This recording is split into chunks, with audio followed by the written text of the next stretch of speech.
Fala galera, bem-vindos a mais um MX3Cast e seguindo nessa nova dinâmica aqui, nessa nova experiência para vocês, saindo um pouco do estúdio, trazendo um ambiente diferente. A gente já gravou um outro episódio no outro salão aqui do meu prédio, fazendo um burgerzão top ali. Teve um episódio muito top com o La Casita, que a gente foi lá no restaurante do pessoal, comida de primeira qualidade. E hoje a gente está novamente aqui no meu prédio, daqui a pouco o pessoal vai cobrar em dobro aqui para mim, porque eu estou monetizando o salão do prédio. E teríamos hambúrguer aqui, mas infelizmente não deu certo, deu conflito de agenda. Então, além do conteúdo maravilhoso desse podcast, porque o empresário que eu convidei aqui hoje é um baita case de sucesso, vai trazer insights aqui que vão te ajudar demais. Vocês também vão ver a minha versão churrasqueiro, porque tá aqui, ó, carvão já está instalando ali, daqui a pouco vai chegar. Pegamos umas carnes tops ali. Então vocês vão me ver também preparando uma carne aqui, enquanto a gente bate esse papo aqui maravilhoso, trazendo mais uma vez grandes estratégias e insights, que eu tenho certeza que se você aproveitar 1% do que o homem vai falar aqui, a sua empresa vai crescer, vai prosperar, vai vender demais. E hoje o nosso episódio ele é sobre inquietação, coragem e construção no meio do caos. O meu convidado ele é engenheiro eletricista que nunca aceitou o sempre foi assim. Começou a trabalhar muito cedo, passou por bar de família, carteira assinada, engenharia, vendas, até entender que crescimento limitado também é um risco. Aos 29 anos ele decidiu empreender no pior timing possível, em plena pandemia, com pouco dinheiro, muita incerteza e responsabilidade nas costas.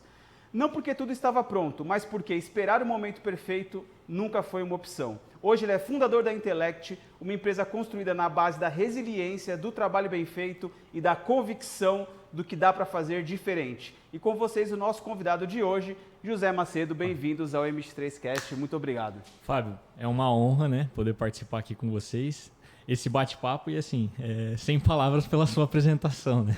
Imagina. E vamos conversar, vamos bater um papo e agregar, né, na vida dos empresários, dos empreendedores, que é o que você falou, 1% pode fazer a diferença na vida de outros empresários também.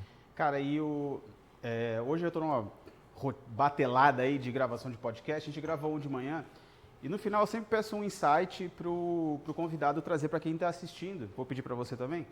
E o insight do convidado de manhã, que eu falei, cara, deu um insight agora que você gostaria de ter escutado 4, 5 anos atrás, quando você começou a jornada empreendedora.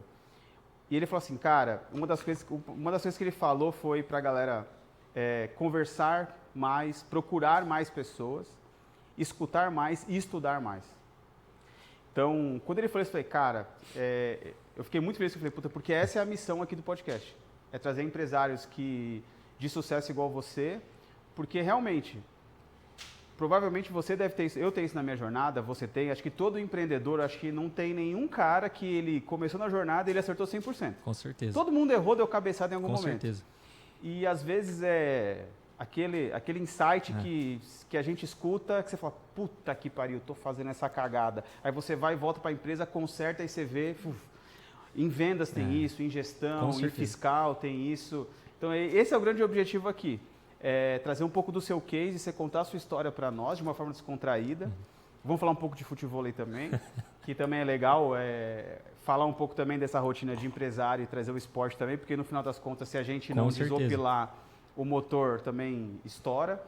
E para que quem está nos assistindo aqui no YouTube, acompanhando esse churrasco, que ainda não começou, passando vontade dessa Heineken gelada, ou para quem está nos ouvindo no Spotify, se ele pegar ali 1, 2 insightzinhos que você trouxer, eu tenho certeza que vai mudar muito a rotina e a empresa e vai prosperar muito mais. Mas, vamos lá, antes de a gente falar da Intellect, do sucesso, vamos falar de quem é o José.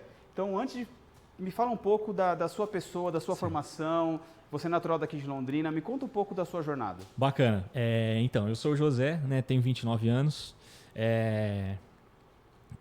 sou engenheiro eletricista, né, eu digo que não sou engenheiro eletricista por competência, eu acho que eu sou pelos meus pais quererem tanto uma formação. Na época eu queria trabalhar com o esporte, porque eu sempre gostei muito de futebol, mas na família tradicional brasileira, né, os pais... Cara, não, esporte, por quê? Porque eles viam que eu não era bom de futebol, né, então, e aí por isso que fomentaram tanto a questão dos estudos e sempre foi. Não, só brincava, treinava bastante, mas nunca cheguei a disputar campeonatos que fizessem sentido, né? Então, assim, tenho 29 anos, sou casado, tenho um pet, né? Não tenho filhos ainda, sou natural de Londrina e assim, o trabalho veio muito cedo, né? Desde os 12, 13 anos ali, sempre trabalhando bastante ali com empreendimentos da família, né? Seja bar, na parte elétrica, quebrando parede, enfim, né? Então, começamos lá atrás. Gosto, como eu disse, gosto muito de futebol, gosto muito de treinar, gosto de acompanhar outros empresários também, né? Da mesma forma que começou lá de trás do zero e fizeram acontecer, como os outros empresários também que herdaram, né, de outras formas o caminho do empreendedorismo. E, assim, uma das curiosidades é também a questão da gente ter começado do zero, né? Também ter pensado exatamente dessa forma. Então, é um pouquinho sobre mim, sobre o que eu gosto de fazer, né? E essa é um pouquinho do que a gente pode passar também. E você começou a trabalhar muito cedo, com 12, 13 anos, isso? Isso, exato. Porque família, vamos dizer, nunca faltou nada em casa, né? Isso eu não posso nem falar isso, porque pelo contrário, meus pais sempre prezaram sempre pelos estudos, e então né, assim, eles se dedicaram muito para que o estudo primeiro lugar, independente de qualquer coisa, sempre foi isso, né? Então, assim, meus pais sempre foram muito trabalhadores. Meu pai trabalha na mesma empresa há 35 anos, né? Então, eu também tenho alguns dos exemplos dentro de casa, né? Hoje a minha mãe ela não trabalha mais, né? Hoje ela trabalha, assim, não trabalha mais fora, ela fica em casa, né? Como diz, cuidando da casa, né? Família tradicional brasileira. Então, foi assim, desde que eu nasci, em torno ali de 3 anos, ela já parou de trabalhar. E assim, essa questão do trabalho veio muito cedo, por quê? Porque eu via meu pai batalhando, colocando as coisas dentro de casa, e eu queria mais, eu sempre quis mais, eu sempre queria ter as minhas coisas, comprar um celular, né? Na época era um objeto ali de cobiça ali das pessoas da minha idade, então isso me motivou a... Não que eu entendi o que era trabalho, eu entendi que se eu fizesse aquilo, no final do dia eu ganhava ali os 20, 30 reais que os meus tios me recompensavam. Você trabalhava fazendo o quê com o pessoal?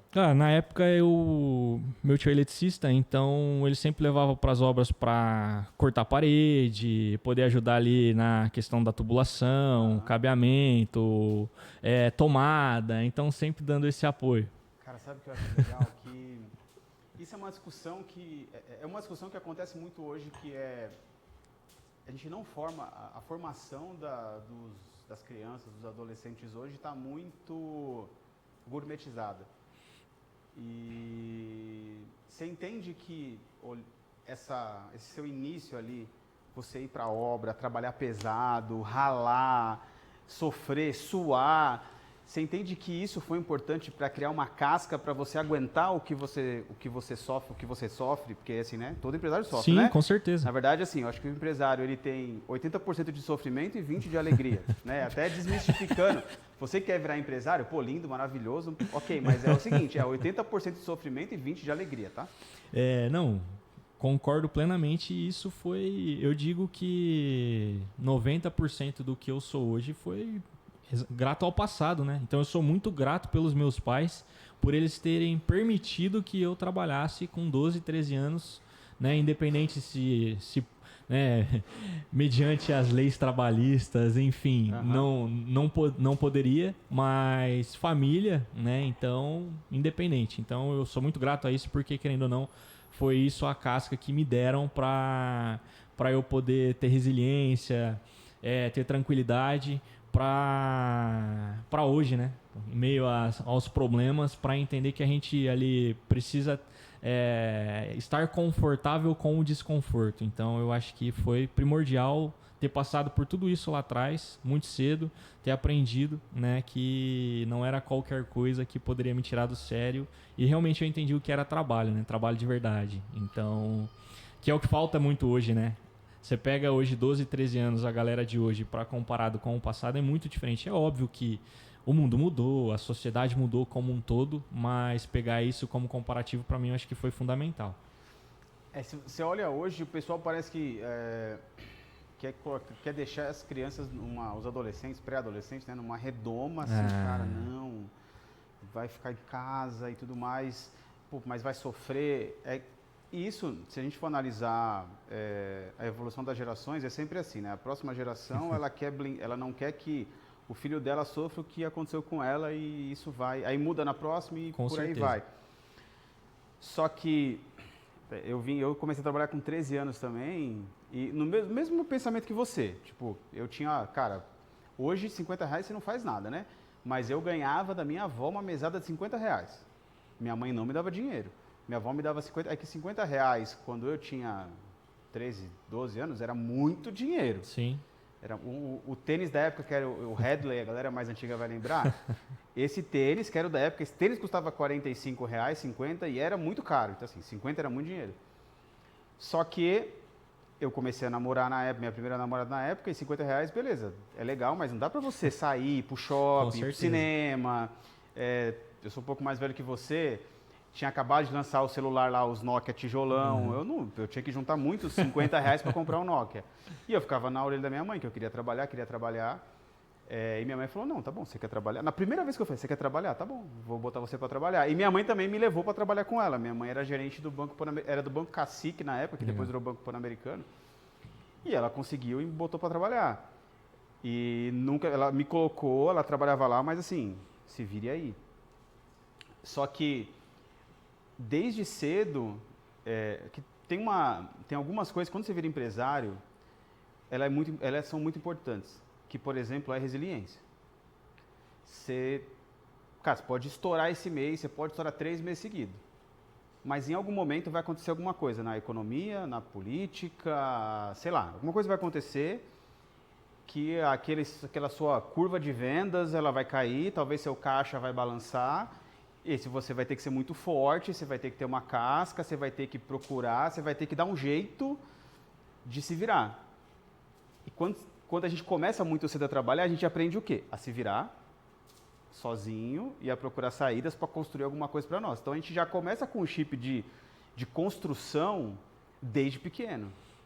Né? E quando você olha para muita gente de hoje, todo mundo tem tudo na mão. Então você vê, uma criança hoje, que 3 anos ainda é criança, uma criança na idade que você começou a trabalhar, você olha para ela, ela já tem um iPhone, ela já tem um iPad, ela tem a Alexa em casa, então ela não levanta da cama nem para acender a luz, tipo, ela já tem tudo na mão, ela não precisa correr atrás de nada. Não sei, não sei como é aqui em Londrina, mas em São Paulo, como tudo é mais longe, com 13 anos eu ia de bike para a escola, pedalava 40 minutos, aí eu caí, quebrei a clavícula, eu tinha que pegar ônibus. Então, assim, tudo a gente tinha um esforço para conseguir alguma coisa. Não era tudo dado na mão. E hoje, o pessoal, a galera de 12, 13 anos hoje, tem literalmente tudo na mão. Tem o Uber que faz chegar mais rápido, os pais vão buscar em tudo quanto é lugar. E eu tenho medo, sinceramente falando, das empresas, as próximas gerações de empresa, dessa galera que não tem casca.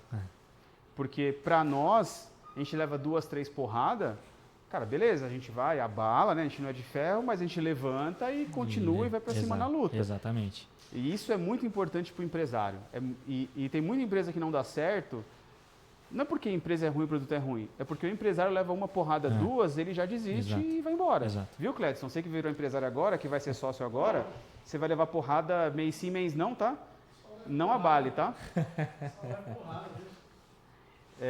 E o espetinho foi com quantos anos você começou a trabalhar no espetinho da família? O espetinho foi bem na sequência, ali de 14 para 15 anos. Nossa, se minha família tivesse espetinho, eu ia levar a falência. E... Eu ia comer metade do estoque. Não, mano, se tem uma coisa que a gente tá congelada essa? Se tem uma coisa que a gente não enjoa é de comer carne, né? Então, isso aí tanto faz se a gente é mais velho, se a gente é novo, comer carne Cara, eu sou viciado em churrasco. Deixa eu até mostrar, ó. Chegou aqui, ó, galera. Aliás, né, qual que é o nome do lugar lá? Que inclusive é um dos próximos podcasts de hoje, Placar. Placa A. Placa A já mandou aqui umas carnes para nós pro churrasco de hoje. Mandou um Angus aqui, ó. Aliás, se você não é daqui, se você é daqui da região, compre no Placa A. Se você não é, Recomendo demais, ó, esse Estância 92, sempre compro carne da Estância 92. Chegou aqui, ó, um chorizozinho pra nós, maravilhoso. Um entrecô aqui, esse daqui puta, eu amo essa carne aqui. Da Estância também, eita, tá pingando aqui. E deixa eu só ajeitar aqui a logística, porque chegou uma picanha uruguaia que eu já comi há muito tempo, era maravilhosa. Eu só vou ajeitar aqui porque ela tá congelada, ela tem que descongelar em 2 horas, mas tem uma técnica aqui que sempre funciona. Mas vamos lá, o espetinho você começou com 14 anos. Isso, eu comecei ali bem na sequência, de 14 para 15 anos, e sempre a questão, né, do espetinho, eu comecei ali auxiliando exatamente cortando carne, cortando e espetando. Então eu ajudava meu tio, eu, né, estudava no período da manhã, então ele passava em casa em torno de meio-dia. E aí eu ia com ele pra Cambé e já começava a cortar carne e fazer os espetos, era aquela rotina. Aí depois que a gente deixava tudo pronto, a gente seguia pro bar e aí eu auxiliava pra servir, né, os espetos, pra poder ali cobrar também. Então sempre foi ali transitando dentro do espetinho, que também aprendi bastante coisa. Espetinho aqui ou é lá em Cambé? Em Cambé, espetinho em Cambé. E eu aprendi muita coisa no espetinho porque foi ali que eu tive um contato direto com o público, com as pessoas, né? Então, diferente da parte de tubulação, das questões ali voltado à elétrica, que era uma ou outra pessoa da residência ou do comércio, lá no espetinho não, né? Era muita gente toda semana, então pessoas diferentes, você conhecia pessoas diferentes, sobre o que essas pessoas tinham, o que elas faziam, então eu tive sempre esse entendimento muito cedo. E sempre eu fui muito curioso, então a curiosidade, olhando hoje em retrospectiva, eu vejo que é algo muito importante, porque você pode precisa... continuar falando que eu vou só ajeitando as coisas aqui, tá? Tranquilo. E então eu sempre tive essa noção, eu sempre fui curioso, sempre fui inquieto para descobrir o que as outras pessoas estavam fazendo. Então eu sempre quis saber das outras pessoas, né? Saber sobre o que elas faziam. Então eu aprendi bastante coisa no espetinho. Transitei ali de servir, né, entre aspas, de garçom, passar na parte do financeiro ali a poder cobrar, né, a prestar conta, fazer todos os cálculos ali, né, diariamente. E depois disso passei para a churrasqueira, porque querendo ou não, fazia um pouquinho de tudo e tinha um problema também ali em encontrar pessoas, principalmente na churrasqueira. Porque, querendo ou não, uma coisa é você fazer um churrasco, né? Não que isso não é difícil, mas é prazeroso, né? Você tá ali no ambiente, fazendo churrasco, se divertindo, conversando. Outra coisa é assar 400, 500 espetinhos. Então, lidar com gostos diferentes do cliente. Então, fui aprendendo ali também sobre o cliente, né? Então, foi bem bacana. Praticamente para você. Fez um MBA da vida real. Exatamente. Então, eu sempre fui muito da prática. Então, todas essas práticas, elas aperfeiçoaram, me deram casca para hoje, né? Então, essa foi mais uma das experiências que eu tive. Você ficou no espetinho? Eu fiquei próximo de 2 anos e meio, 3 anos ali no espetinho. E aí, do espetinho, você foi empreender já ou ainda não? Do espetinho, eu fui para a área de esportes, porque através do espetinho, como eu disse, eu conhecia as pessoas e eu precisava estudar, né? E a faculdade era bem cedo. E aí acabava ficando tarde, porque eu saía de casa meio-dia, ia até 1, 2 da manhã. Como era em Cambé, o meu pai me buscava. A faculdade era em Cambé? Não, eu ficava até as 2 da manhã, a faculdade em Londrina. Então, meu pai me buscava para que no outro dia de manhã, ali por volta das 6h30, eu pegasse o ônibus e seguia para a faculdade. Então, só que essa rotina ia desgastando um pouco. E aí sempre meu pai prezou pelos estudos, então eu tive que sair do espetinho, conheci uma pessoa lá no espetinho que ele tinha um complexo esportivo. Quando eu saí, mandei mensagem para ele. Complexo esportivo, tipo, várias quadras. Isso, que era aqui em Londrina, a Poliano Sports, né? Tá. Que, querendo, não existe mais, mas foi assim, uma das melhores de Londrina, né? Isso Nessa questão. Ano? Foi 2015, 16 ali. 2014 e 15. E aí fui para lá trabalhar no administrativo. Então eu trabalhava no administrativo das 6 até às 11 horas, meia-noite. também lidando com gente. Só que eu vejo que aí foi uma virada de chave, porque querendo ou não, eu trabalhei com um público diferente. Eu trabalhei com um público, vamos dizer, classe. Exatamente, exatamente. E conversar, sempre gostei muito de conversar, por mais que eu nunca fui comercial. Mas lá você foi trabalhar ou lá você era já sócio? Não, eu fui trabalhar mesmo. Tá. Foi a minha experiência de CLT. E trabalhei na Paliano Esportes por aproximadamente 2 anos e meio também, 3 anos. Fazendo a faculdade. Aí chegou o momento da faculdade que eu precisava escolher entre seguir a minha área, engenharia elétrica, precisava fazer um estágio na área, ou fazer o que eu gostava e gosto, que é trabalhar no esporte. Foi uma dor no coração, porque na época eu ganhava muito mais fazendo, trabalhando, né, mas isso acontece bastante. Você tá num emprego, ganhando bem, e aí você olha para o seu sonho, que pode ser a sua formação. Exato. E aí você tem que dar um passo para trás. Com certeza. E quantas vezes você desistiu de dar esse um passo para trás para dar 2 para frente? Exatamente. Então, lá atrás, óbvio que eu sou muito grato, porque tudo se transformou para que realmente a empresa que eu tenho hoje. Então, se eu não tivesse dado esse passo para trás lá naquela época, talvez, né, a gente não estaria aqui batendo esse papo agora. Então, foi muito importante. Tenho amizade com o pessoal até hoje de lá, das empresas. É muito importante, até você que está nos assistindo, nos ouvindo, porque eu acho que boa parte passa, cara, quase todo mundo passa por isso. São poucos casos que a pessoa já sai empreendendo. A não ser que, geralmente é quem já tem uma família, que já tem uma condição e tudo mais. E normalmente é esse passo, né? O cara vai, trabalha, está no emprego legal. Exato. E ele quer empreender. E aí ele fala, pô, mas eu tô aqui ganhando um salário legal. Então é importante você escutar esse depoimento, porque arrisca, cara. Porque se você for bom, se você fizer o caminho certo, vai dar certo. Um passo para trás para dar 2 para frente. Então, olha aonde nosso convidado chegou. Ele enfrentou isso, então você crie coragem em frente também. Como diz, né? Quem tem coragem tem medo também, né? Então, eu acho que não é inimigo do outro. Então, a coragem ela vem junto com um pouquinho de medo também, né? Mas, enfim, a gente deu esse passo para trás, entrei na empresa de telecomunicações fazendo estágio em conjunto com a faculdade. Fiquei estagiário aproximadamente por um ano e meio. E aí eu fui efetivado na área. Na área eu fiquei também aproximadamente ali um pouquinho mais de um ano, até que eu não via probabilidade de crescimento nessa área. E Você gostava?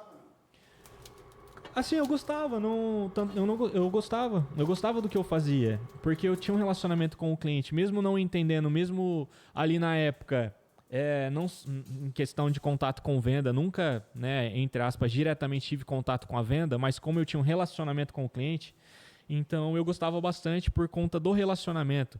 Como era uma empresa que atendia também outros estados, então cultura diferente, pessoas diferentes, então você acabava ali criando uma proximidade com alguns clientes, então isso foi muito importante.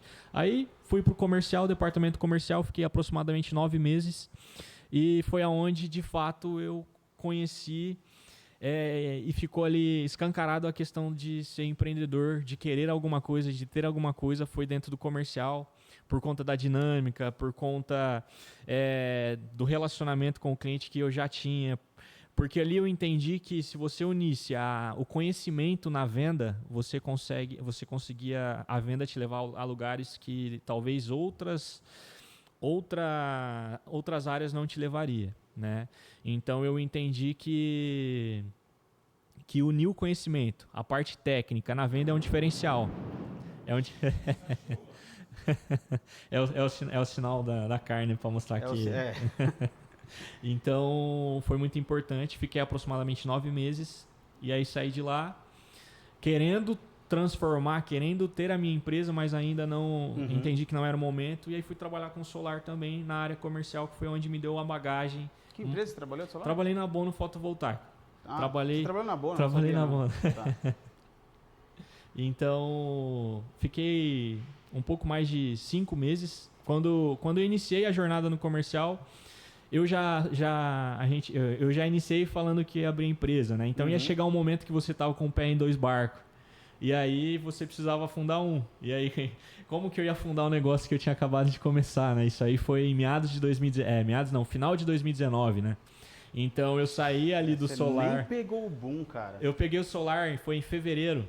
Tanto é que o pessoal, né, parceria até hoje, mas na época ficaram chateados comigo porque foi exatamente a época que eu tinha acabado de construir uma carteira, que eu ia começar a receber uns frutos ali. Foi o momento que eu saí. Aí você não pegou o boom, cara, porque o solar, o estouro do solar mesmo, assim, que a galera ganhou, rebentou de ganhar, foi 20. Foi 20, 21, né? 22. Foi ali no meio da pandemia, né? Foi. Começou o boom ali. Foi. É. Mas foi a males que vem para o bem. Só que foi aí que me solidificou de fato o comercial. Porque foi aonde veio o método receita previsível. Então, onde você começa ali, né? Parte de venda, pré-venda. Antes era vendedor, você faz do início ao fim. Então, eu performava fazendo dessa forma. Mas aí depois tudo mudou, né? Então, isso aí foi uma base realmente que solidificou o comercial. Foi essa experiência que eu tive no solar. E aí eu já estava com o planejamento de abrir Intellect, abri no final de 2019. Então foi em novembro de 2019. E de onde veio a ideia da... Explica um pouco pro pessoal que não conhece, né? O que a Intellect faz, né? Dá só um overview. Tá. E de onde veio a ideia, né? De criar a Intellect. Tá. Hoje a Intellect, nós trabalhamos com provedores de internet em todos os estados do Brasil. A gente trabalha desde a contabilidade, que abre o CNPJ, né, adequa ali conforme as regularidades e as normas do setor de telecomunicações. Fazemos a retirada das licenças, né, para o provedor poder vender internet, telefonia, TV. Trabalhamos com assessoria, né, voltado ali projeto de compartilhamento, porque para o provedor poder passar fibra ótica nos postes, ele precisa ter um projeto aprovado na concessionária. Então a gente faz isso também. A gente costuma dizer que a gente trabalha ali com uma solução 360. Assim, BPO Premium para provedor de internet. Exato. E aí a gente tanto pega os provedores menores, que estão começando agora, quanto os provedores que já estão ali sólidos no mercado. Então hoje a gente conta aí com mais de 900 provedores na nossa base. Hoje a gente atende todos os estados do Brasil. Completamos 6 anos, né, nesse ano de 2025. Estamos indo para o nosso 6º ano. Então, vamos pensar, né? Já começamos a andar com as próprias pernas, né? Engateamos, aprendemos a andar, então agora é o momento que a gente está... Hoje a gente está aproximadamente 900 provedores com a gente. Então, 900 recorrentes. Isso, perfeito. E de onde é a ideia? Eu estagiei no mercado de telecomunicações. Tá. Então, o meu estágio que eu vim da faculdade foi em telecom. Você conhece a Brisanet? Brisanet é uma grande potência hoje, né? Então se tornou uma operadora, né? Qual que é a outra lá de Mossoró, Clédio? A Brisanet é que tem 2, né? Eu fiz marketing da Brisanet. Ah, legal. Não, a Brisanet hoje ela é um case. Isso. E ela entra toda cidade que ela entra, os provedores ficam doidos com a Brisanet, né? Porque é um marketing totalmente agressivo. Então, ou seja, é cliente, né? Adquirir cliente. Então, veio através dessa empresa que eu trabalhei de telecomunicações, que foi exatamente fazendo um pouco da área do que a gente atua hoje.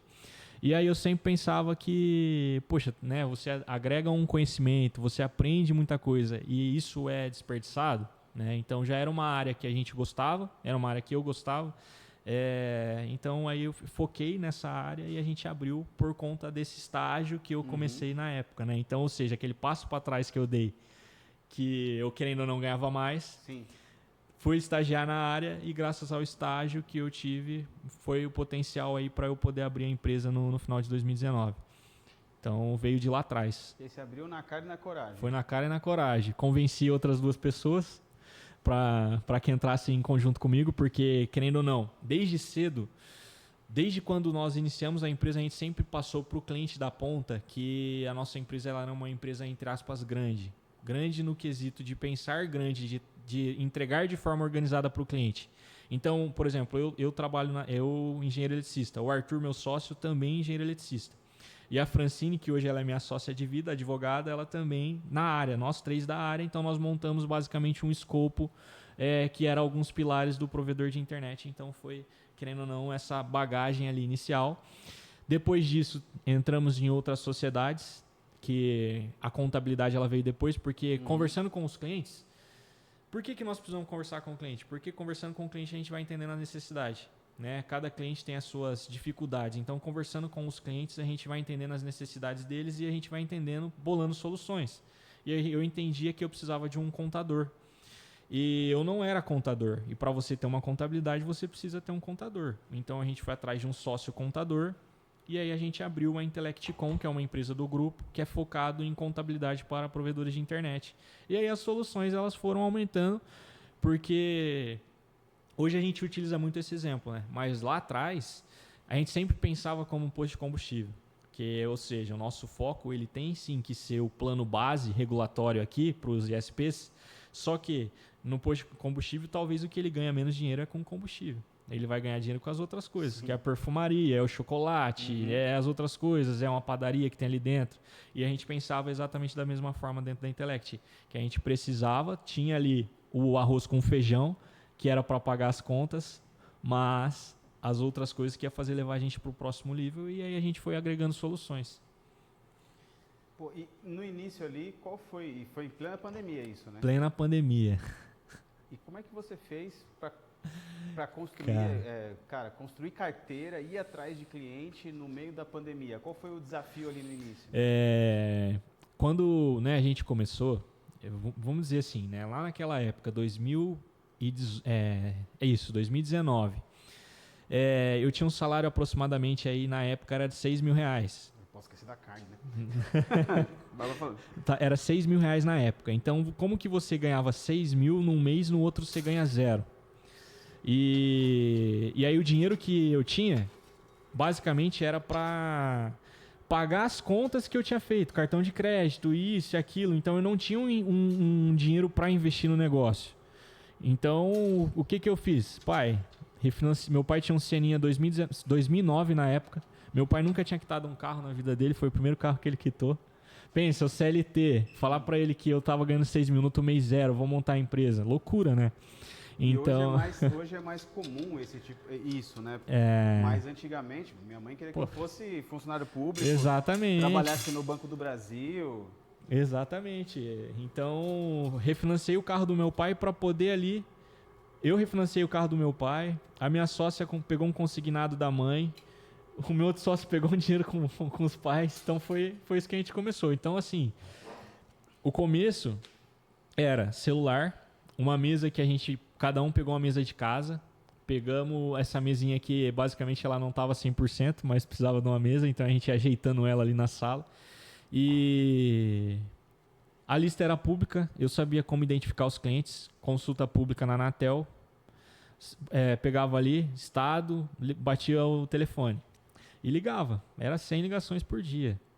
Eu e o Arthur, a gente tinha um combinado de que o cliente que eu entrava em contato e que ele fechava, esse cliente era atendido por ele. E o cliente que ele fechava era atendido por mim. Então a gente fazia essa troca. E aí, quando foi fevereiro, na virada do ano, começou as notícias, né? Em questão da pandemia, os primeiros casos, enfim. Aí a gente falou, será que vai continuar? Aí chegou em março, que lockdown. E aí a gente falou, caraca, né? O que vai ser da empresa? Com os clientes precisando pagar aluguel, a gente nem tem a condição de pagar o aluguel ainda com o nosso faturamento, é o dinheiro que a gente tem para poder usar e tal. Então, nisso a gente... dentro, não podia dar errado. Você tinha que acontecer, né? Precisava dar certo e tinha que dar certo. A gente não tinha plano B, a gente tinha que fazer o plano A dar certo. E então...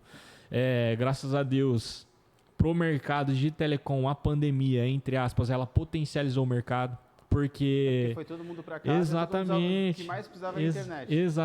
Exatamente. Então, querendo ou não, foi entre aspas, nesse ponto, né, a onda ela foi boa, só que aí, e a objeção que você tinha com o cliente? Que o cliente não queria fazer investimento com regularização. Sim. Ele queria fazer investimento com equipamento.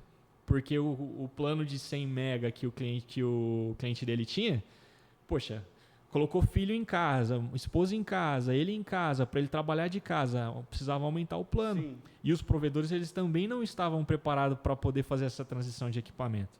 Então, quem tinha muito equipamento na época para vender, ganhou muito dinheiro. Por quê? Porque daí eles fizeram dobrar o preço do equipamento com equipamento em estoque. Sim. Então, eles deixavam de pagar a gente para comprar. Só que aí foi resiliência, contorno de objeção e continuando com o plano. Quanto mais a gente ligar, quanto mais cliente nós falarmos, mais a nossa chance. E a gente conseguiu passar por essa onda, os clientes foram confiando no nosso trabalho. A gente teve indicações muito, muito cedo, né? Tinha um cliente na época que, lá do Nordeste, o Nordeste abriu as portas para a gente, porque é um pessoal que acolhe muito bem. Então, eles confiaram na gente por conta da escassez de informação que eles tinham. E aí a pandemia potencializou, a gente foi crescendo, foi adquirindo cliente. Qual foram as estratégias que você... Porque assim, você criou uma empresa do nada, você não tinha nome, não tinha branding. E é muito mais difícil você, sem brand, você adquirir clientes. Né? Perfeito. Qual foi, falando de vendas, qual foi as estratégias, o que você falou? Cara, eu preciso captar cliente, eu não tenho brand, não tenho orçamento, né? Porque está começando do zero. Perfeito. Como é que foi essa sua escalada comercial? Quais foram as suas primeiras estratégias e o que você entende que foi a estratégia que mais deu certo comercialmente? Por quê? Na época, eu tive um insight que era basicamente eu pegar as consultas públicas que eu conseguia através do CNPJ do cliente, eu conseguia validar informações públicas que esse cliente ele não fazia ideia que a gente conseguia. Só que eram dados públicos, então a gente conseguia ver um nível de regularidade desses ISPs. Então, antes de vender alguma coisa para ele, eu já mostrava para ele de que forma que ele estava. Eu já mostrava para ele que ele estava ali ausente de algumas informações que isso poderia gerar um problema para ele. Quase que um cliente oculto, mas técnico. Exato, era um check-up.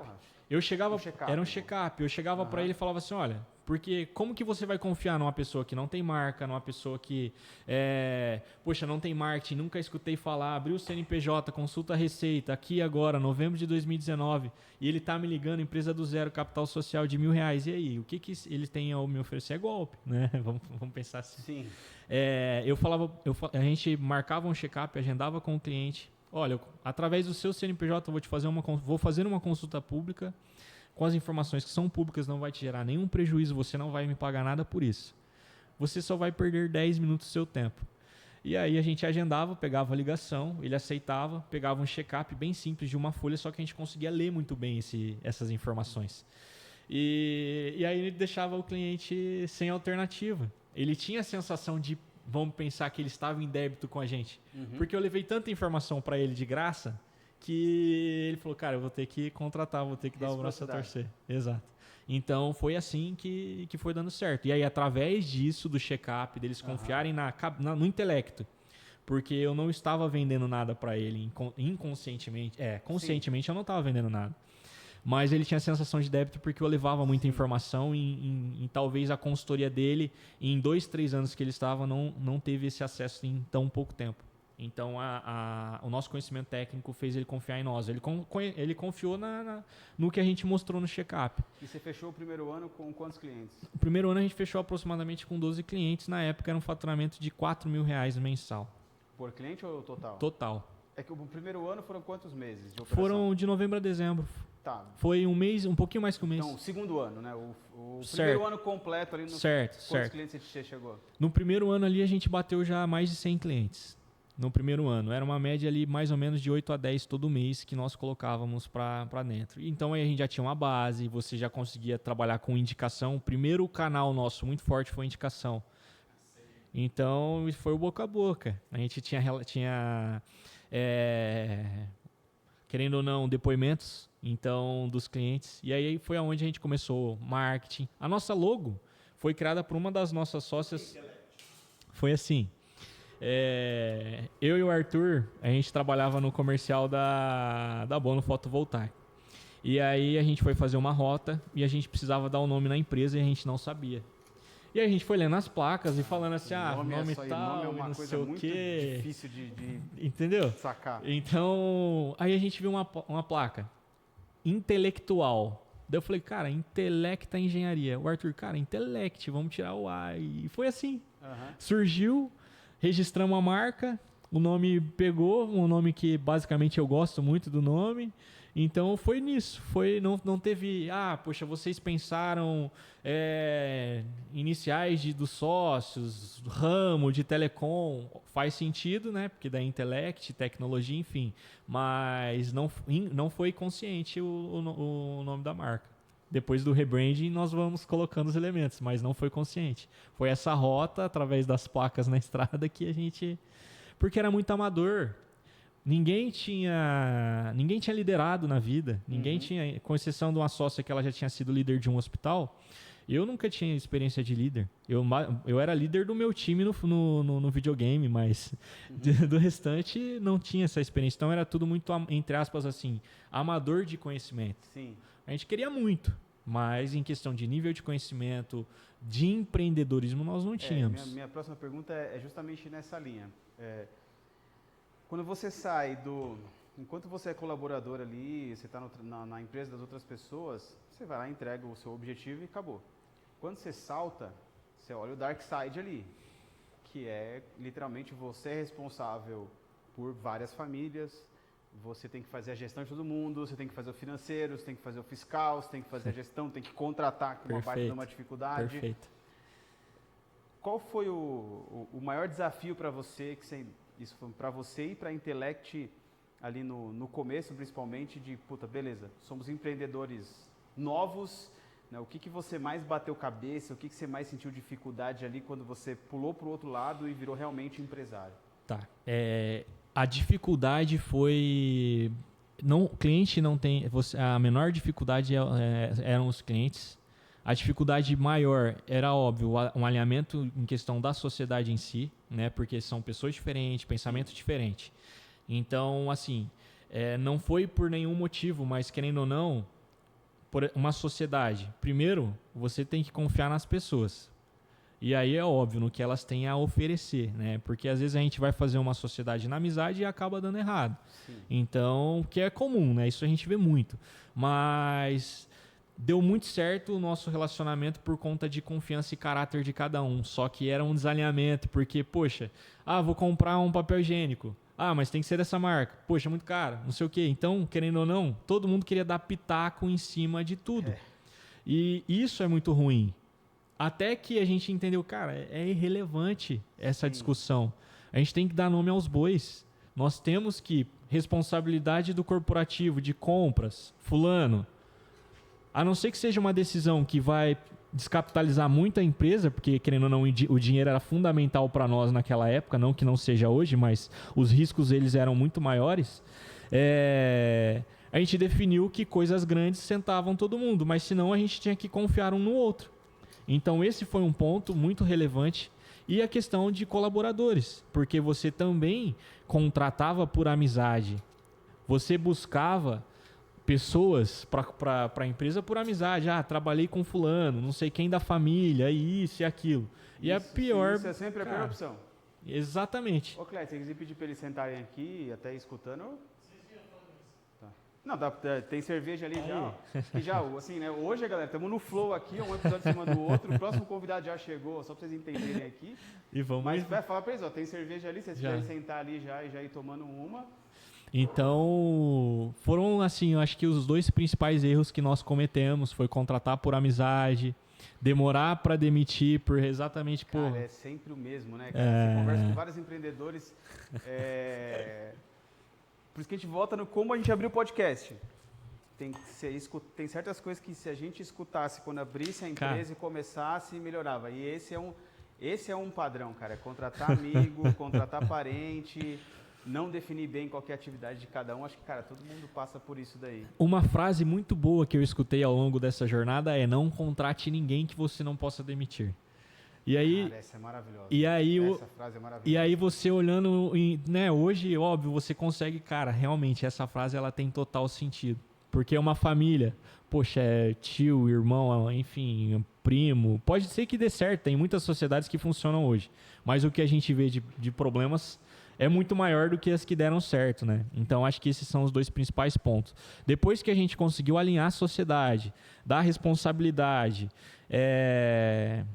e dar liberdade para que cada um tome as determinadas decisões, foi aonde a gente conseguiu ter uma virada de chave e crescer muito mais rápido e de forma sólida do que a gente cresceu nesse 2020. Qual que é o ponto que você gosta mais? Qual que é o pontinho que você gosta mais? Ao ponto. Tá. Ao ponto. Cara, e tem uma outra questão também, que você contrata parente ou amigo, e essa galera não tem maturidade de entender que ali você é líder delas. Que ali você não é o amigo, que ali você não é o cunhado, o primo. É porque assim, né? Pô, até esses dias você tava ali tomando cerveja comigo. A gente saiu do mesmo lugar, como assim? Então é uma questão de maturidade mesmo.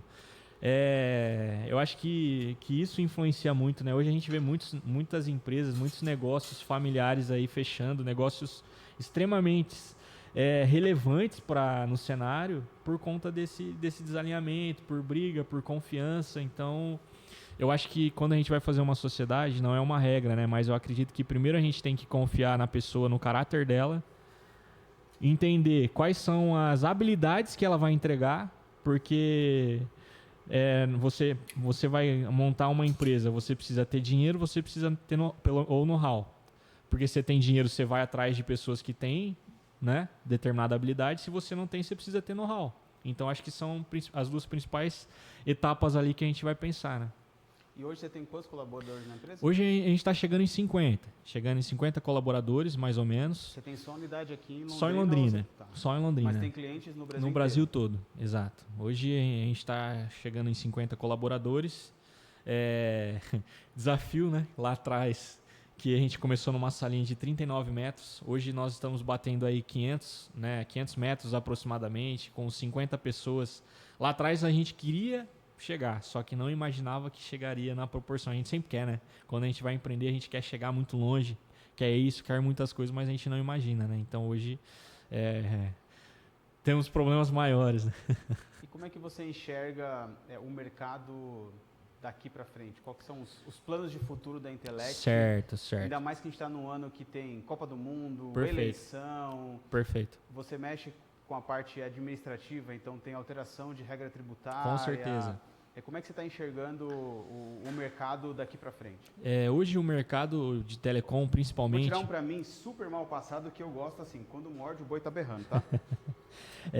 O mercado de telecomunicações, ele passa por uma regulamentação onde o amadorismo ele não vai mais funcionar. O amadorismo ele não vai mais, com essas mudanças tributárias, mudanças no setor, o amadorismo ele não vai ter como continuar, né, as empresas. Então, a gente passa por uma mudança de regulamentação onde são exigidas novas situações para o provedor de internet, de obrigatoriedades. Então, ou seja, nós que trabalhamos com regulamentação, com certeza a nossa demanda ela vai aumentar, porque é um cenário onde cada dia mais eles precisam se regularizar, eles precisam fazer, né, as declarações corretas.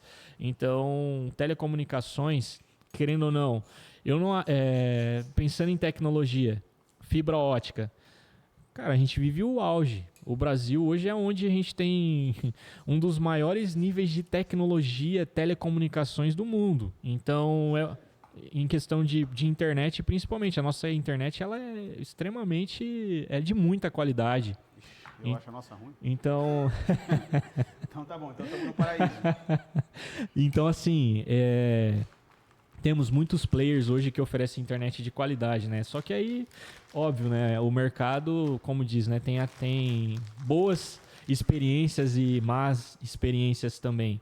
Mas é um mercado promissor. Eu penso muito na questão de você pegar a sua base de clientes e você fazer uma revenda para a sua base de clientes. Então, porque o mercado ele vem fazendo fusões, vem, né, trabalhando com fusão e aquisição, provedores maiores comprando provedores menores. Então, a gente precisa valorizar os clientes que nós temos. Assim, claro. Fica à vontade. Na verdade, esse é o ponto. Então tá bom. Então... o mercado ele vem agregando novos provedores, vem fazendo fusão e aquisição. Então, cada vez mais a gente tem que melhorar também a qualidade do nosso trabalho, melhorar a qualidade da experiência do cliente. Então, para os próximos 5 anos, o nosso foco é fortalecimento de base, Temos projetos, sim, para adquirir novos clientes, porque isso aí não pode ser deixado de lado. Só que a gente tem que olhar para dentro também, né?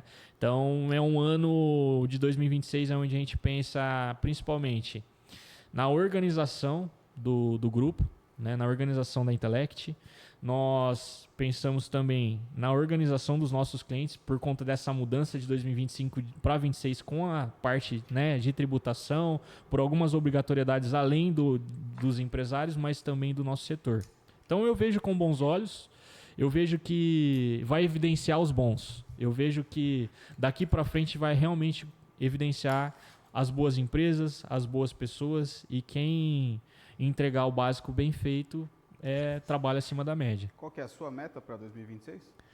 A minha meta para 2026 é top 3 Brasil no nosso mercado de telecomunicações como grupo. Como grupo de empresa, é top 3 em clientes, em soluções. Quem é o top 3 hoje? Hoje, assim, vamos pensar aqui de Londrina, propriamente a Solintel. É um grupo de empresa onde eles, acredito que é o principal player, né, do mercado. Temos outras ali de São Paulo, SCM Engenharia, Vianatel, até mesmo Brasília, né, Meira ISP. Temos alguns players ali que eu digo que está se figurando entre essa segunda e terceira posição.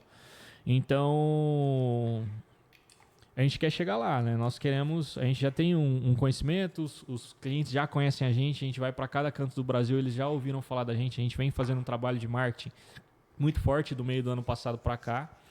Então eu vejo que isso é possível e é o nosso, vamos pensar, o OKR principal do ano. Cara, esse ano ele é meio que uma incógnita, né? Pode pegar esse aqui eu tenho que colocar sal ainda. Porque ou ele vai ser um ano maravilhoso ou ele vai ser um ano tenso para o empresário. Porque a gente não sabe como é que vai se comportar. E telecom mexe muito com regulamentação, né? Só que em contrapartida é um ano de Copa do Mundo, onde todo mundo vai investir muito mais em infra para assistir jogo, para parar, enfim. Então ele é um ano meio assim, ninguém sabe o que vai acontecer direito, né? Eu acho assim, né? A gente inicia o ano pensando em eleição, pensando em questão de Copa do Mundo, calendário com muitos feriados ali, onde nós vamos ter, entre aspas, menos dias úteis que os outros anos. Igual você falou, né? Tem os receios, sim, né? Porque todo empresário... todo empresário, ele precisa, querendo ou não, a gente tem que ter a gestão de consequência, né? Então, em pensar nesses problemas, nessas situações aí que são as objeções também dos nossos clientes. Mas se a gente focar ali, né, nos diferenciais, entender melhor qual que é o nosso cliente, entender as necessidades do nosso cliente, conversar mais com os nossos clientes, eu acredito que a gente consiga aí superar esse ano de 2026 de forma positiva, né?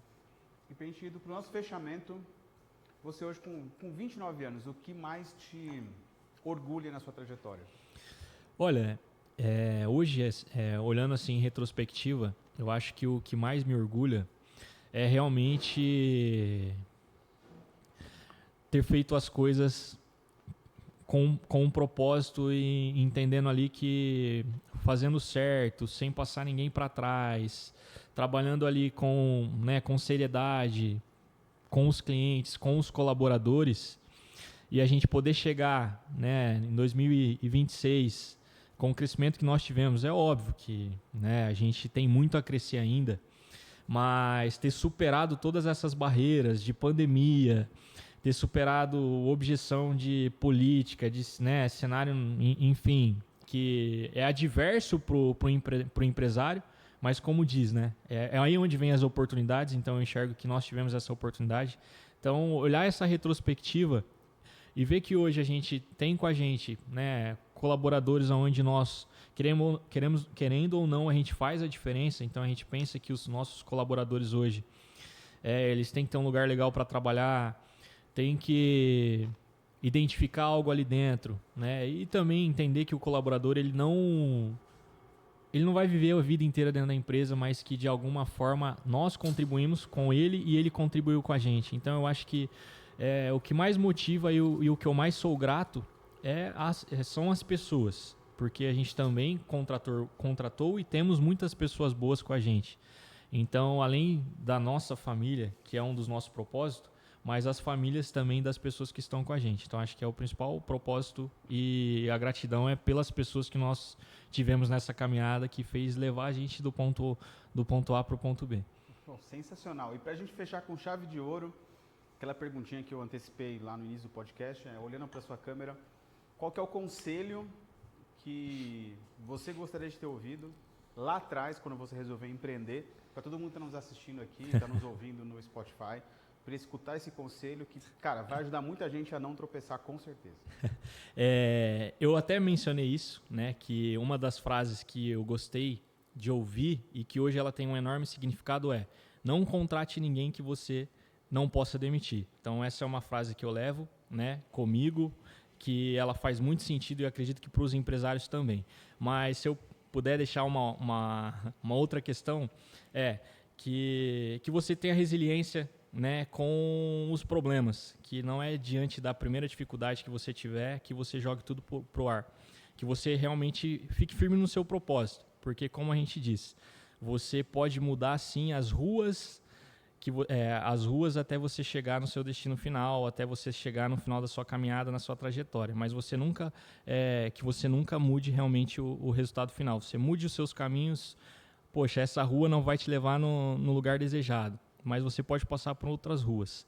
Então, você possa mudar a sua trajetória, mas nunca mudar o seu destino. É isso. Esse corte vai ser o melhor. Cara, José, obrigado pela sua participação, obrigado pelos ensinamentos. Galera, mais uma vez, acho que aqui tem quase que um playbook para você anotar. Se você não estava com papel e caneta, volta, pega, anota. Pega esse podcast, coloca num transcritor, pede de áudio, pede para ele resumir ali para você, que tem alguns insights aqui que você que está no início da jornada, até você que já está no meio da jornada, que se você aplicar, cara, vai ser muito mais fácil, você vai prosperar muito mais. Obrigado mais uma vez pelo convite. Fábio, né, agradeço mais uma vez a oportunidade, né, desse bate-papo, que ele é muito relevante, né, e grato aí também, né, por ter contribuído. Imagina, eu que e agradeço. Parabéns pelo que vocês estão fazendo, né, porque eu tenho certeza aí que vocês vêm transformando a vida de muitos empresários. Eu acho que é esse o propósito maior do podcast de vocês. Show de bola. Imagina, obrigado pelo convite para lá no podcast da Intellect. Agora, com certeza. O próximo eu vou lá e a gente vai marcar o 24 horas que eu vou lá jogar futebol com você, eu vou lá passar vergonha. Obrigado, cara. Obrigado. Mais uma vez. Valeu, agora aproveita. Agora você não precisa mais 10, falar. viu? Aproveita aí para degustar a carne. E você que está aqui, não se esqueça, toda semana episódio novo no YouTube, no Spotify do MX3Cast. Sempre o empresário trazendo um grande case de sucesso que vai te ajudar a prosperar ainda mais na sua empresa e no seu negócio. Tamo junto, até a próxima semana. Um grande abraço, valeu!